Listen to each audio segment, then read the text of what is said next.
ভারত আমেরিকার সেনাদের মধ্যে এবার যৌথ মহড়া। একদিকে যখন শুল্ক যুদ্ধ, ঠিক অন্যদিকেই ভারত আমেরিকার সেনার যৌথ মহড়া। আগামী 1 থেকে 14 সেপ্টেম্বর হবে দুদেশের সেনার যৌথ মহড়া। বিস্তারিত সে বিষয়ে জানবো। টেলিফোন লাইনে যুক্ত হয়ে গেছে প্রতিনিধি শেখ মনিরুল। মনিরুল, একদিকে যখন শুল্ক নিয়ে সংঘাত চলছে, ঠিক অন্যদিকে উভয় দেশের সেনাদের এই মহড়া কেন, কি জানতে পারছো? দেখো, শুল্কের যুদ্ধ চললেও ভারত এবং আমেরিকার যে সেনা, দুই দেশের সেনার যৌথ মহড়াতে কিন্তু ভাটা পড়ল না।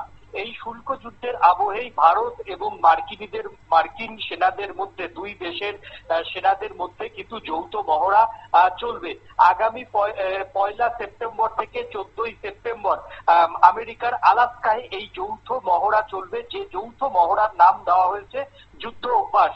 21তম যুদ্ধ অভ্যাস, 21তম মহড়া এটা ভারত এবং মার্কিন দুই সেনার। এই দুই সেনায় মার্কিন পদাতিক বাহিনী এবং ভারতীয় পদাতিক বাহিনী অংশগ্রহণ করবে।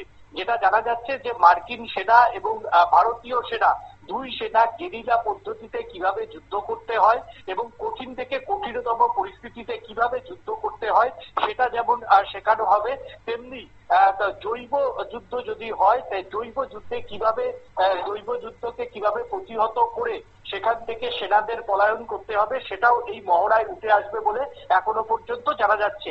এই যে মহড়া, সেই মহড়া হবে আমেরিকার আলাস্কাতে। 1 থেকে 14, অর্থাৎ 14 দিনের এই যৌথ মহড়া হবে ভারত এবং মার্কিন যুক্তরাষ্ট্রের দুই সেনার মধ্যে। ধন্যবাদ।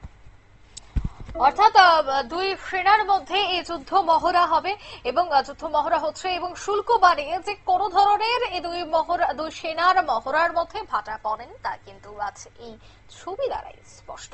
এই মুহূর্তের সংবাদ এই পর্যন্ত। আমাদের পরবর্তী নিউজ এবং আপডেট দেখার জন্য অবশ্যই চোখ রাখবেন শুধুমাত্র নিউজ ভ্যানগার্ডের পর্দায়। ধন্যবাদ।